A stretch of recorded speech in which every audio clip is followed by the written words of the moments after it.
Welcome, dear viewers. This is the Ruslan Belov channel, and in today's episode, we will analyze the situation in Ukraine as of November 30th, 2025. Over the past day, numerous significant events have been recorded, so let's proceed to review them. We'll observe how further events will unfold. For now, let's turn our attention to the front line and examine what transpired over the previous day. We'll begin our review with the Zaporizhzhia sector. Let's immediately focus on the eastern Zaporizhzhia direction in the Huliapol area. As can be observed, today's cartographic situation has undergone considerable changes. This is how the map appeared on November 29th, 2025. Reports began arriving that Russian units are gradually penetrating the territory of Huliapol, that combat engagements are occurring in the eastern, northeastern, and southeastern districts of this settlement. Additionally, numerous cartographic resources and analysts have repeatedly recorded the advancement of Russian forces in the Dobropilya area, as well as toward the village of Zaporizhzhia. And today, all these publications, all these expert opinions, all these assessments have been reflected on maps of various cartographic platforms. This is how various specialists are now depicting the front line in the Huliapol area by the end of November 30th. As visible, today's map has changed substantially precisely in the northern and northeastern sectors. This is how the map appeared yesterday, November 29th. Today the picture is already different. That is, it's observed that Russian units have entered Huliapol territory. At the present moment, the Russian army is attempting to establish positions along Volna and Zaporizhzhia streets. Both these streets are located on the Russian bank of the Hychel River. That is, combat operations are currently being conducted on the Russian side of this river. Data is also arriving that Russian forces have managed to approach practically right up to the village of Zaporizhzhia. Today, the distance from possible forward positions of the RF armed forces to the village of Zaporizhzhia from the eastern side amounts to slightly more than 3 kilometers. Moreover, as visible, if speaking about Huliapol, the map here was corrected predominantly based on data from various experts and relatively reliable cartographic services, however without any video confirming geolocation. But regarding the advancement toward the village of Zaporizhzhia, today there exists this video material published by the Ukrainian side. On these frames, one can observe how Russian reconnaissance forces are moving toward positions in the direction of the village of Zaporizhzhia, and how at a certain moment the Russian reconnaissance forces are apparently detected by Ukrainian FPV drone operators, and a sort of small confrontation begins between Russian reconnaissance forces and Ukrainian FPV drones. This confrontation occurred precisely at this point, approximately. Therefore, there are all indications and all grounds to believe that the territory to the east, up to the settlements of Rivnopilya, Yablukov and Solodke, is already under complete control of the RF armed forces. Combat operations continue here. And certainly, before we continue, it's worth reminding once more that literally 6 to 7 months ago, Syrskyi was telling everyone that the RF is planning 2 summer offensive campaigns. One offensive by Russian forces, as Syrskyi said then, is planned to be conducted on the Zaporizhzhia sector, and the second on the Pokrovsk or Dobropilya direction. And then, apparently, the Ukrainian command was attempting to determine which of these offensive directions is the main one, and which is the diversionary one. And then, apparently, the Ukrainian command decided that the Pokrovsk strike is the main one, and it was precisely to the Pokrovsk sector that Ukrainian commanders transferred all their reserves to stabilize the situation. However, based on what we're observing now, probably the Pokrovsk direction, despite the fact that these are combat operations on the territory of Donetsk Oblast, apparently is a secondary direction. And now history and events that have developed over the past 5 months indicate that most likely the Zaporizhzhia direction at a certain moment apparently became the priority and main one. We'll see how the situation develops further, and it will become more or less clear how the Russian army, Russian command will act further, probably only after Russian forces manage to reach this red line. That is, effectively leaving the settlement of Huliapol, the Hychel River, and Highway R85 behind. As soon as this occurs, it will become clear what the Russian army will undertake next, and which of these 2 offensives was actually the primary, priority, and most important one. Next, we move to the Pokrovsk sector, where cartographic corrections have also been made. Today, numerous important reports are arriving from this sector. Today it's being reported that in the area of the settlement of Hryshine, the Russian army was conducting tests of new weaponry, more precisely new technical equipment, that is capable of determining in the shortest time frame the location with nearly meter-level accuracy of positions of Ukrainian side FPV drone operators. And on these frames, we observe the result of Russian aviation actions and the result, essentially, of the application of this technical equipment. VSU positions were identified and immediately a strike was carried out against them using aviation. Also today, the RF Ministry of Defense is making a very important statement, a very significant remark regarding the situation on the ground. Today, the Defense Ministry reports that at the present moment combat operations are being conducted for the Dinos micro-district. The Russian army continues clearing the settlement of Rivne. And also the Defense Ministry reports that Russian units managed to enter the territory of the settlement of Hryshine. And as can be seen, today based on all these statements, as well as based on images and various corrections at various cartographic platforms, we have also corrected the map. This is how the map appeared yesterday, November 29, 2025. The first information, the first reports that Russian forces managed to enter Hryshine territory arrived on November 27th. There were already first frames of objective recording showing how Ukrainians are delivering artillery strikes against RF armed forces positions along Litnia Street. And today, information about consolidation effectively in the southeastern part is also confirmed by the Ministry of Defense. Moreover, as visible, according to these approximate corrections, according to these statements published by pro-Russian sources as well as the Ministry of Defense, one can conclude that the Russian army feels quite confident in the southeastern part of Hryshine. Today it turns out that not merely an encirclement of the settlement of Mirnograd exists. There's an impression that a double encirclement ring has already formed. The first encirclement ring runs along Highway T0515. This is between the settlements of Pokrovsk, Rivne, as well as the village of Rodinske. This is the first encirclement ring, through which Ukrainian formations periodically attempt to break through. But today, based on the situation in Hryshine, one can assert that a peculiar second encirclement ring has been formed, situated slightly west of Highway T0515, between the southeastern part of Hryshine and also Olimpiska Street of these farms. And certainly with such a configuration, breaking out of the encirclement becomes extraordinarily difficult for Ukrainian units. At the same time, the Russian army continues clearing Mirnograd itself. Today, corrections are also present on this sector.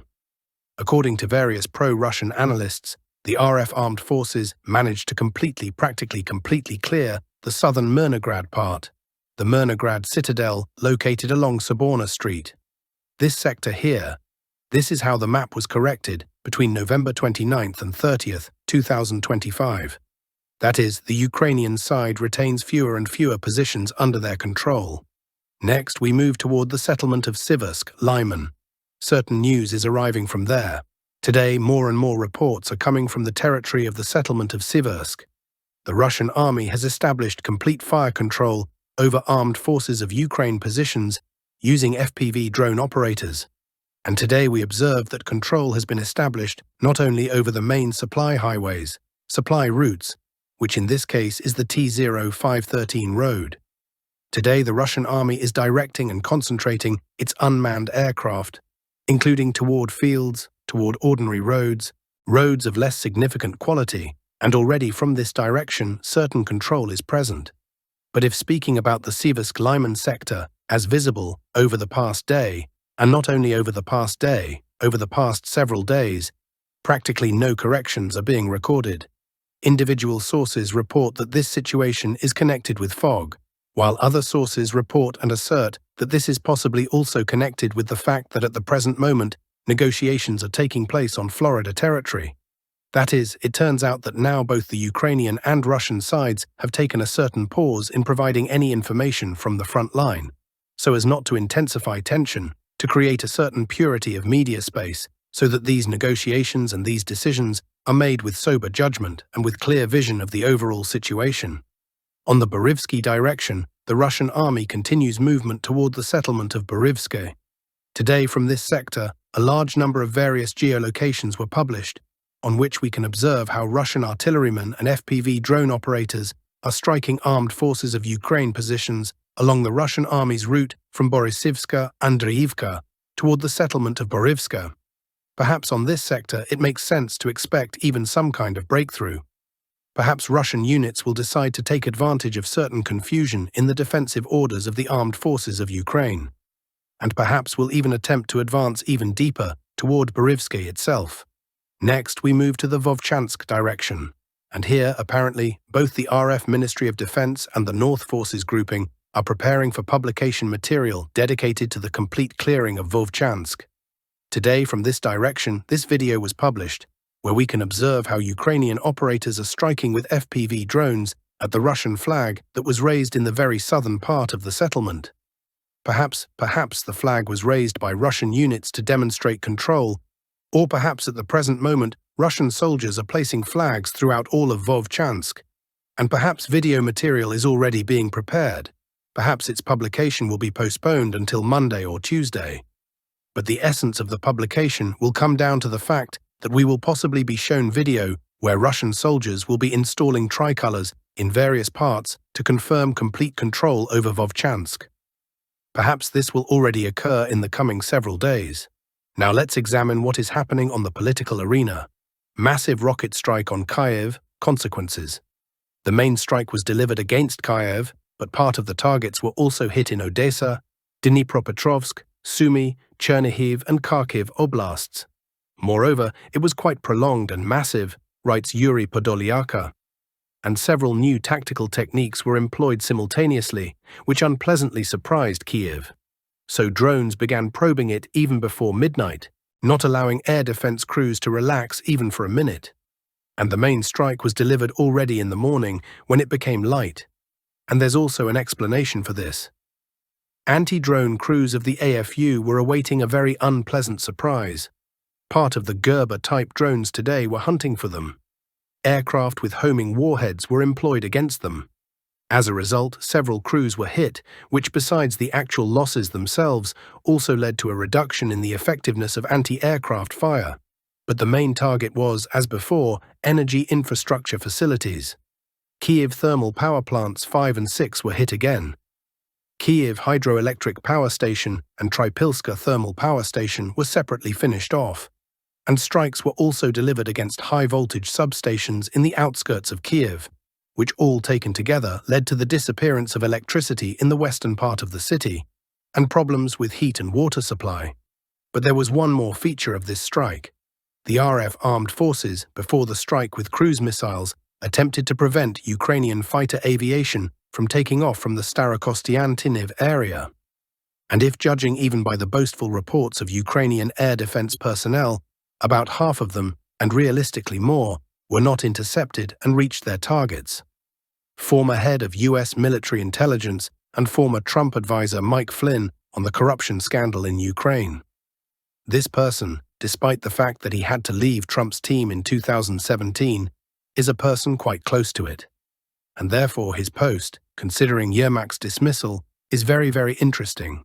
We quote, "The chief loser Zelensky, together with his corrupt entourage, all need to be arrested. A lawful investigation of years of expenditures, fraud, and abuses needs to be conducted. And tens of billions of stolen dollars must be returned and directed to help numerous families who lost loved ones in this completely senseless war, unleashed by completely corrupt globalists. America now needs to find ways to achieve peace. Yes, through force, but peace. And this pressure on Zelensky will only continue to intensify. 2 tankers were hit by the AFU in the Black Sea, sources report.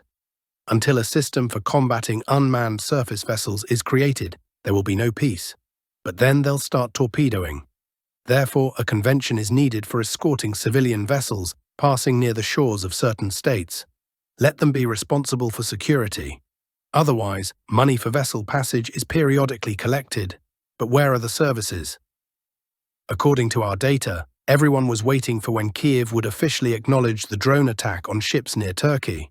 The Telegram channel Legitimate adds to the topic, and in Kyiv they officially admitted and are rejoicing about this short-sightedly, not understanding the responsive consequences, which will be many times worse. This means escalation, increase, which means Kyiv will make no concessions according to Trump's peace plan, but on the contrary, we advise Ukrainians to prepare for the very worst. Yermak's statement about going to the front may become a way to avoid criminal responsibility, believes People's Deputy Mariana Bezuhla. In Ukraine, the law allows suspects and accused to mobilize into the army. During service time, case investigation is suspended. Meanwhile, suspicion has not yet been served to Yermak, and Zelensky announced that the Ukrainian delegation at negotiations with the USA will be headed by Rustem Umerov instead of Yermak. He, together with his team, is already on the way to the United States. One corrupt body replaced with another, they write on the network. The Secretary of the National Security and Defense Council of Ukraine is also implicated in corruption within the framework of the so-called Minich Gate. Since the USA, using the Specialized Anti-Corruption Prosecutor's Office and the National Anti-Corruption Bureau, has the ability to influence the delegation's composition by opening criminal cases against representatives of Ukrainian authorities, Umerov will probably take the most accommodating position. They're spinning around, bustling about, changing one thing for another, as if they're deciding something. Vladimir Putin clearly and plainly said that at the present moment the authorities in Ukraine are completely illegitimate and there's no one to conduct negotiations with. Of course, Ukrainian officials don't consider it necessary to listen to Putin, but ultimately they will have to reckon with Russia. This is inevitable. Ukraine must be a buffer state after the completion of the conflict. This was stated by Viktor Orban. According to the Hungarian Premier's opinion, Ukraine should remain a neutral state and become a buffer between NATO and Russia. NATO and the RF must agree on the size and equipment of limited Ukrainian forces that will be able to operate in the buffer zone. It's also necessary to provide guarantees that neither side will subordinate this buffer state to its authority. Poland. President of Poland, Karol Nawrocki, during a meeting with voters, called for treating the Ukrainian minority in Poland the same as all other national minorities. This year, the country will provide assistance to Ukrainian refugees for the last time, he stated. A new law has been introduced that deprives non-working foreigners of the right to social benefits. Germany, authorities are planning to cancel the Bürgergeld benefit for newly arrived Ukrainians, forcing them to seek work. Young men from Ukraine should defend their country, not be in the Federal Republic of Germany, declared German Chancellor Friedrich Merz. USA, Ukrainian refugees have faced detentions and subsequent deportation.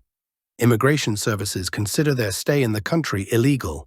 In August, estimates were voiced that up to 120,000 people could be affected. Canada. The suspension of accepting applications under the private sponsorship of refugees program has been extended until 2027, reported the Ministry of Immigration of Canada. The decision is explained by eliminating accumulated cases in the department. Austria, the last Ukrainian refugee reception center in the country, Quota Schlossberg, is planned to be closed by the end of 2025. Other refugee reception centers that existed in Austria have already closed. Ireland. The country is tightening rules for migrant stay in response to high population growth rates and an increase in the number of asylum applications. Those awaiting confirmation of refugee status, including from Ukraine, will have to pay for accommodation in the country themselves. Migrants receiving benefits will face obstacles in obtaining citizenship. Members of the Visegrad Group. Hungary, Czech Republic, Slovakia, Poland. These countries are going to legally challenge obligations to accept migrants within the framework of the solidarity mechanism of the European Union Migration Pact. Their governments are unwilling either to accept migrants or to pay for them into the Solidarity Fund or to other states. Hungary. Hungary intends to continue refusing to implement the European Union Migration Pact and to pay a daily fine of €1 million for refusing to let migrants into the country. Hungarian Prime Minister Viktor Orban is confident that this will help ensure the security of the country and Europe as a whole. Switzerland. Switzerland has introduced restrictions on granting asylum to refugees from western regions of Ukraine. Applications are considered on an individual basis. A petition for protection may be rejected if the person arrived from a region to which return is considered justified. This will lead to an expulsion order. These are only some examples from recent initiatives of Western countries on the issue of Ukrainian refugees. The main trend is clearly traceable. Despite ostentatious talk of hospitality and complete openness, the national interests of Western countries are prevailing. And that's all, dear friends. Thank you for watching, subscribe to the channel, give your likes, and all the best to you.